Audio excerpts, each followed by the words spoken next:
É uma locação. Como distinguir uma locação financeira de uma locação operacional? Como é que se contabilizam as locações? Esta é uma matéria que eu vou abordar neste vídeo, mas começo por lhe agradecer o facto de estar a visualizá-lo. Sejam muito bem-vindos à Certform Escola de Formação Prática.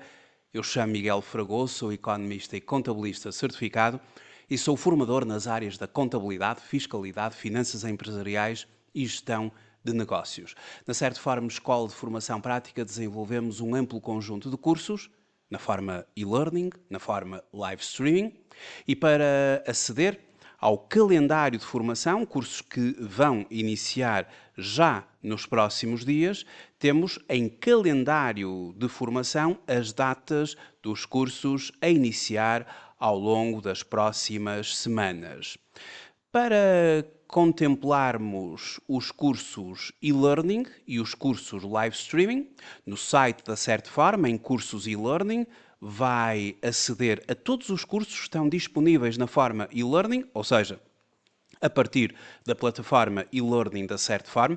Quando faz a sua inscrição num curso e-learning, tem acesso às credenciais, de acesso à plataforma e pode iniciar o seu percurso formativo ao seu ritmo, de acordo com a sua disponibilidade e, claro está, a partir de qualquer parte do mundo.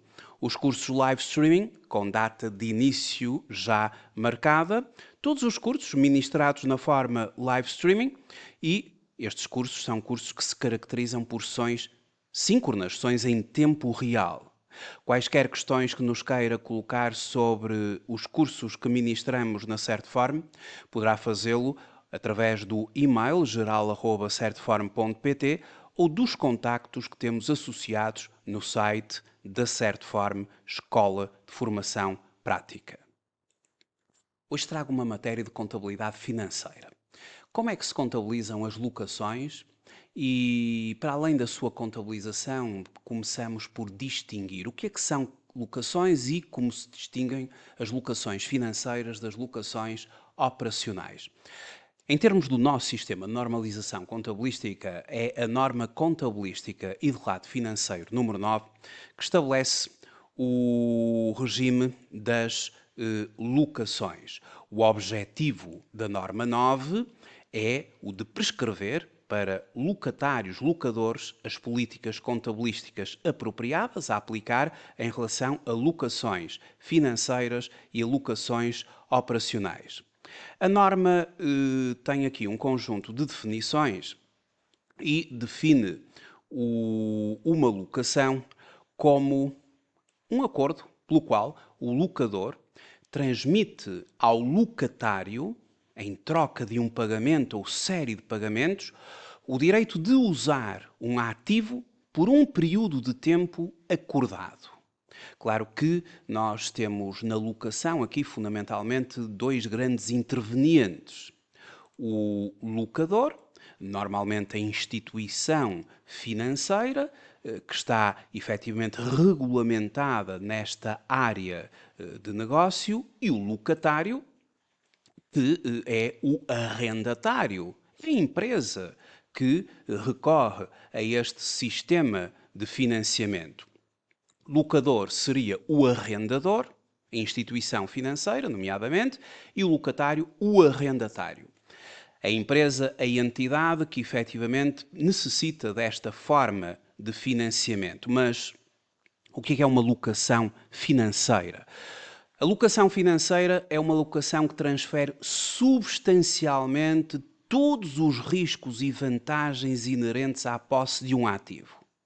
O título de propriedade pode ou não ser eventualmente transferido. A norma refere que locação operacional é aquela que não é locação financeira. Mas para melhor distinguirmos a locação financeira da locação operacional, eu elaborei, com base na bibliografia de Costa e Alves, Contabilidade Financeira, nona edição de 2014, adaptado a um esquema que nos permite fazer uma identificação se estamos perante uma locação financeira ou se estamos perante um contrato de locação operacional. Para tal, perante dois contratos, um de locação financeira ou outro de locação operacional. Eu vou fazendo perguntas e, mediante as respostas que vou obtendo a essas perguntas, irei classificar aquele contrato ou como locação financeira ou então como locação operacional. A primeira pergunta que nós fazemos é a seguinte: a locação transfere a propriedade do bem locado para o locatário no final do contrato? Se a resposta for sim, já estamos no âmbito de uma locação financeira. Todavia, se a resposta for não, isto aponta para uma locação operacional. Mas continuamos as nossas perguntas. A pergunta número 2. O locatário tem a opção contratual de comprar o bem por um preço que se considera significativamente inferior ao seu valor de mercado quando a opção estiver disponível, o que leva a supor, no início do contrato de locação, que é provável que essa opção, a opção pela compra, seja exercida? Bom, se a resposta for sim, estamos novamente numa abordagem a um contrato de locação financeira.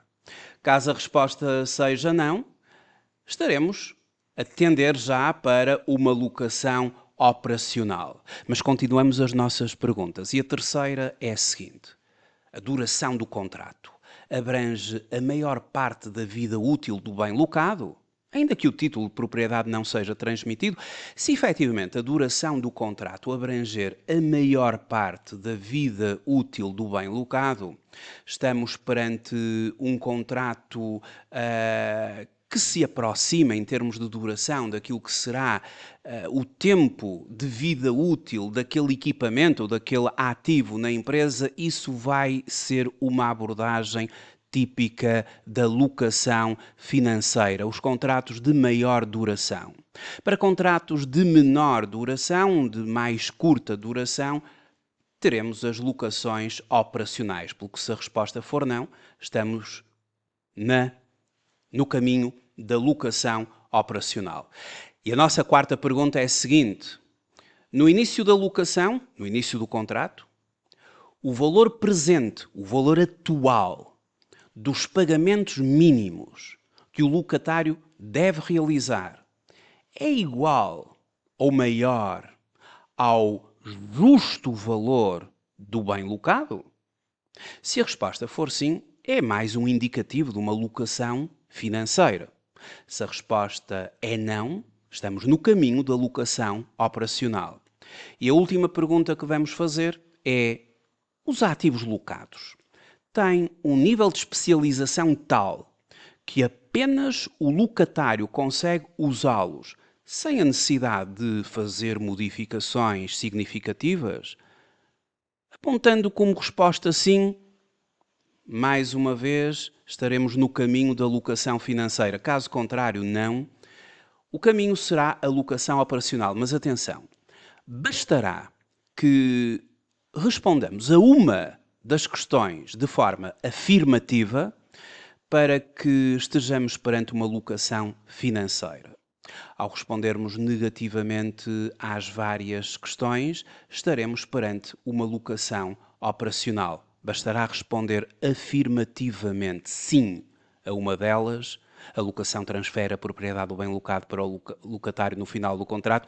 Respondendo sim a esta, já apontamos para uma locação financeira. Mas como é que se contabilizam as locações financeiras e as locações operacionais? Aqui vai vigorar o chamado princípio da substância sobre a forma. É mais importante a realidade económica que propriamente a realidade contratual do contrato. E nesse sentido, as locações financeiras, elas vão ser contabilizadas no ativo. O bem locado será contabilizado no ativo da entidade, logo no início do contrato. E a dívida que é constituída perante a locadora, será considerado um passivo, um financiamento obtido. Já ainda no âmbito das locações financeiras, ao ser reconhecida no ativo da entidade o bem locado, ele vai ser objeto das depreciações do período. E mensal, trimestral, vai depender agora da periodicidade, vamos fazendo o reconhecimento das prestações, onde vamos amortizando o capital, diminuindo a dívida e considerando também os juros suportados do financiamento. Isto no âmbito das locações financeiras. A locação operacional ela é tratada como uma renda ou aluguer. É um gasto de caráter operacional, fornecimentos e serviços externos. E, portanto, essas mesmas rendas ou aluguéis vão ser reconhecidas na tal classe 6, já vamos ver, e vão impactar, logicamente, a demonstração dos resultados do período, como gastos do período. Mas vamos abordar agora um exemplo concreto. Vejamos um exemplo de uma locação financeira, um leasing financeiro. Um contrato que estivemos a analisar e que efetivamente se classifica como locação financeira. Bom, este contrato, temos aqui o mapa do serviço da dívida, porque nada mais é do que um financiamento, uma locação financeira. É um financiamento obtido de uma instituição financeira, com base na aquisição agora de um equipamento, o qual vai ser pago através de prestações constituídas por capital mais juros. E sobre capital e juros incide ainda um IVA. E se esse IVA suportado conferir direito à dedução, em função da tipologia do equipamento que estamos a adquirir, se não colidir com o artigo 21 do Código do IVA, quanto à não possibilidade da dedução, vamos naturalmente deduzir o imposto, o IVA. Bom, de acordo com este mapa do serviço da dívida, o objetivo é contabilizar algumas das operações. A primeira operação é logo o reconhecimento da celebração do contrato de locação financeira. A locação financeira, portanto, reconhecida na base da substância sobre a forma, prevalece a substância ou a realidade económica face à forma ou ao contrato propriamente dito. Vamos começar por debitar a conta 433, que é a nossa conta de ativos fixos tangíveis, nomeadamente, no caso concreto, um equipamento básico, porque é efetivamente o equipamento que está a ser financiado, e, portanto, este equipamento básico vai fazer agora parte do nosso balanço, do nosso ativo. E, em contrapartida, por via da dívida, do passivo, temos as locações financeiras, porque o nosso código de contas em passivo, conta 25, a conta dos financiamentos obtidos, contempla uma subconta após os empréstimos bancários e os descobertos bancários. Temos ali uma subconta específica, concreta, para locações financeiras. É esta conta, ou subconta, que vai receber a crédito por aumento de passivo, os passivos aumentam-se através do crédito, 75 mil euros. E, portanto, em termos de balanço,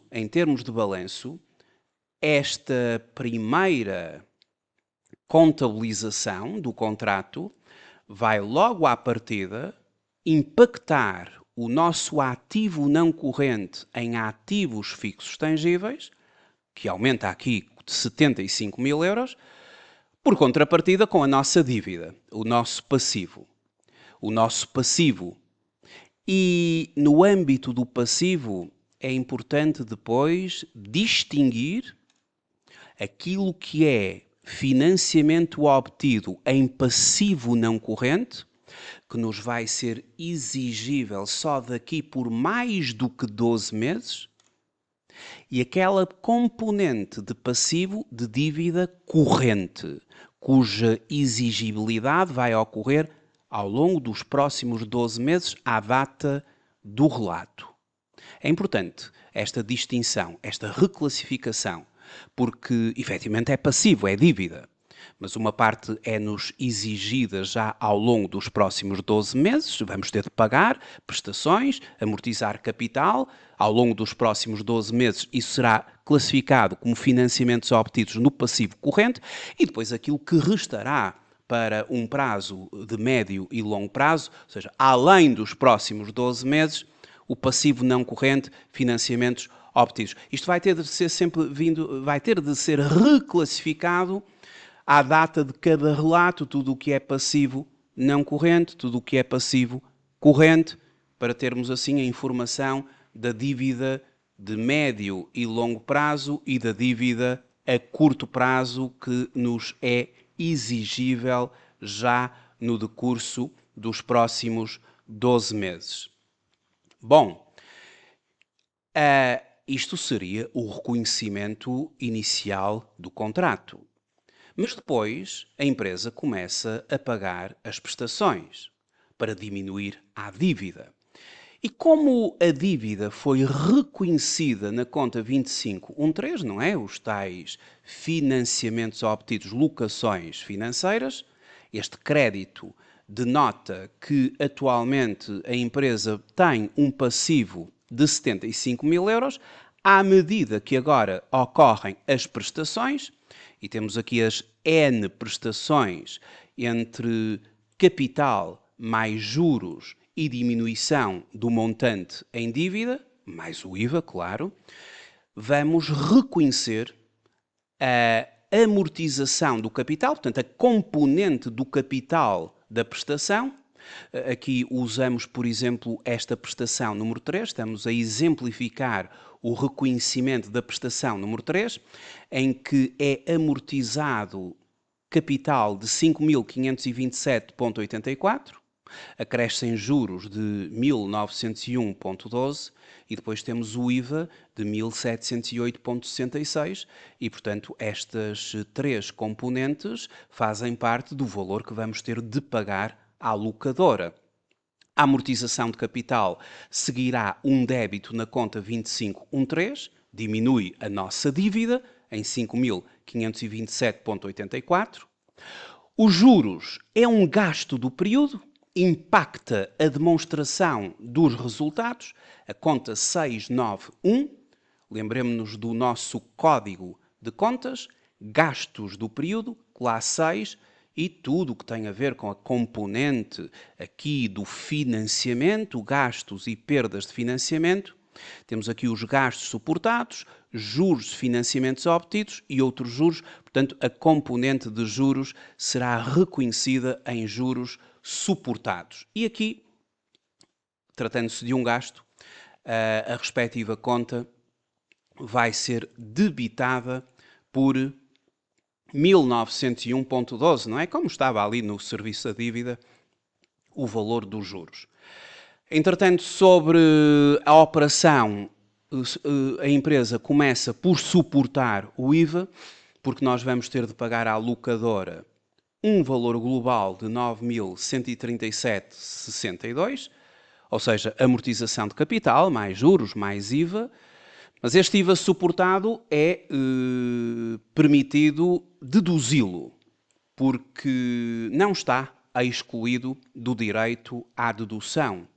O artigo 21 não o exclui e, consequentemente, dada a natureza do equipamento em causa, um equipamento básico, é permitido deduzir o IVA suportado. E, portanto, utilizamos a conta do ativo 2432, IVA dedutível, para proceder à dedução do imposto. E pelo pagamento da amortização, mais os juros, mais o IVA, constitui a terceira prestação, fazemos a nossa saída, a nossa transferência, a nossa saída de bancos, conta 12, creditamos a conta 12 pelo total de 9.137,62. Prestação após prestação, obviamente que os valores aqui vão variar entre capital e juros. A prestação será sempre a mesma, no caso concreto deste mapa do serviço da dívida, mas prestação a prestação, as contas vão sendo sempre as mesmas, as contas a debitar e a creditar, os valores, como vos disse, vão alterando em termos de capital amortizado, a amortizar e juros. O IVA também se vai mantendo constante, sendo a prestação aqui constante, o valor a pagar também será constante. Isto vai ocorrer ao longo das N prestações. Mas quando estamos ao dia 31 de dezembro, cada período, ocorre a chamada depreciação, não é? Vamos ter de reconhecer, de contabilizar a depreciação do período. Temos de consultar o Decreto Regulamentar 25/2009 para chegar à taxa de depreciação deste equipamento básico em concreto. Entretanto, a depreciação é de 9.375, portanto, a taxa de depreciação vezes o valor de aquisição do equipamento, 9.375. Ou seja, estamos a falar de uma taxa de depreciação de 12,5% de 8 anos de vida útil, utilizando aqui a taxa máxima de 12,5%, 12,5% vezes 75.000 euros, valor de aquisição aqui reconhecido no equipamento básico, 9.375, e para reconhecer as depreciações daquele período, debitamos a conta 64.2 e creditamos uma diminuição do ativo através da conta 438 nos mesmos 9.375. Ou seja, as depreciações do período são gastos do período. E como gasto do período, elas virão a ser reconhecidas na conta 64, gastos de depreciação. Nós falamos em depreciações para ativos fixos tangíveis e amortizações para ativos intangíveis. Estamos aqui perante um equipamento básico, que é um ativo fixo tangível. Vamos reconhecer depreciações na conta 64.2. É um gasto do período, vai ter um impacto na demonstração dos resultados. Mas, em contrapartida, esta conta é debitada e vamos creditar o próprio ativo fixo tangível, diminuindo o seu valor através da conta 438, depreciações acumuladas. E assim, ao longo do tempo, vamos procedendo ao reconhecimento desta realidade, que tem então impacto no balanço da empresa, no início, no ativo, no capital alheio, via financiamentos obtidos, não corrente, corrente, conforme eu expliquei anteriormente, e depois as prestações que vão produzindo uma diminuição da dívida ao nível do balanço, mas os gastos de financiamento vão impactar os juros, não é? Vão impactar na demonstração dos resultados, e também a própria depreciação do período, que vai ter impacto na demonstração dos resultados em depreciações. Portanto, é aqui que a realidade da depreciação do período, como gasto do período, vai impactar a demonstração dos resultados. Depreciação após cada depreciação.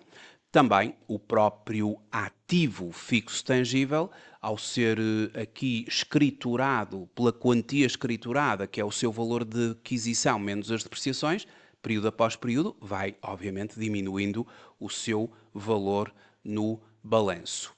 Isto é a forma de se contabilizar uma locação financeira. Agora, se ao fazermos as tais questões sobre a distinção entre uma locação operacional e uma locação financeira, se nós chegarmos à conclusão que estamos perante um contrato de locação operacional, que tem uma série também de questões a referir, e que no início, quando fizemos o nosso questionário, eu disse que se as respostas forem de não, ou seja, o contrato classificado como locação operacional, eu disse no início que bastaria que uma questão fosse respondida com sim para que tudo nos referencie um contrato de locação financeira, mas se nós tivermos uma locação operacional, ou seja, se todas elas tiverem sido contempladas com um não, isso significa que este contrato terá de ser contabilizado como locação operacional. E a locação operacional é contabilizada como uma renda. Ou seja, aquela fatura-recibo que vamos receber da entidade, da locadora, mensalmente ou conforme a sua periodicidade, nada mais será do que um fornecimento e serviço externo, muito concretamente no domínio de rendas e alugueres. Rendas e alugueres. Ou seja, vai impactar a demonstração dos resultados do período.